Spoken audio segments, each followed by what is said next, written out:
my opinion, there are three vehicles that won World War II.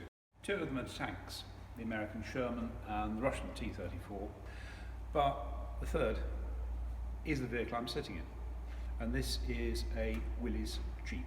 A Jeep is an American vehicle produced in colossal numbers, 650,000 of them, and it gives you something that is really vital on the battlefield. It gives you mobility. This vehicle makes a huge contribution to every theatre of war. You find it in Northwest Europe, you find it in the Pacific. There's even a fairly huge number, hundreds of thousands, that are sent to Russia.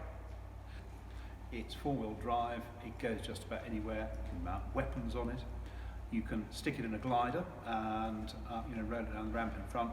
It really is an immensely important vehicle, and replaces the horse and the mule in a lot of places.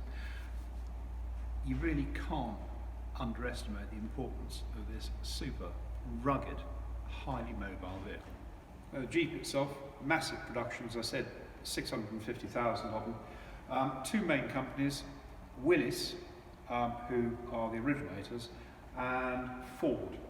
Ours seems to be a bit of a wartime hybrid, because the purists will tell you that this, and I won't go into complex detail here, this is made of some Willys parts, some Ford parts. I think that probably happened quite often because we are in the middle of a war, and basically you reach for whatever is in the parts bit. But they are extraordinary vehicles. They're also very versatile. You can see there's a radio area on the back there, so you can keep in communications. You could use it to tow a light artillery piece. You can mount a mortar on it. Use it for scouting. Use it for general transportation. The Jeep really was a very, very significant factor in the Allied victory in World War II. And they come pretty well equipped. You can see you've got quite a lot of kit attached to the side, so you've got things like axe, spade, jerry cans for fuel.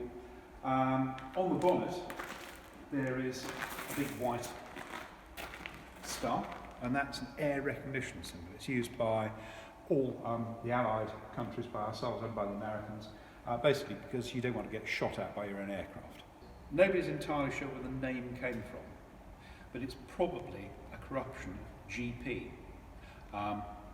Two letters which stood for general purpose, and were corrupted to the word that we know today, Jeep.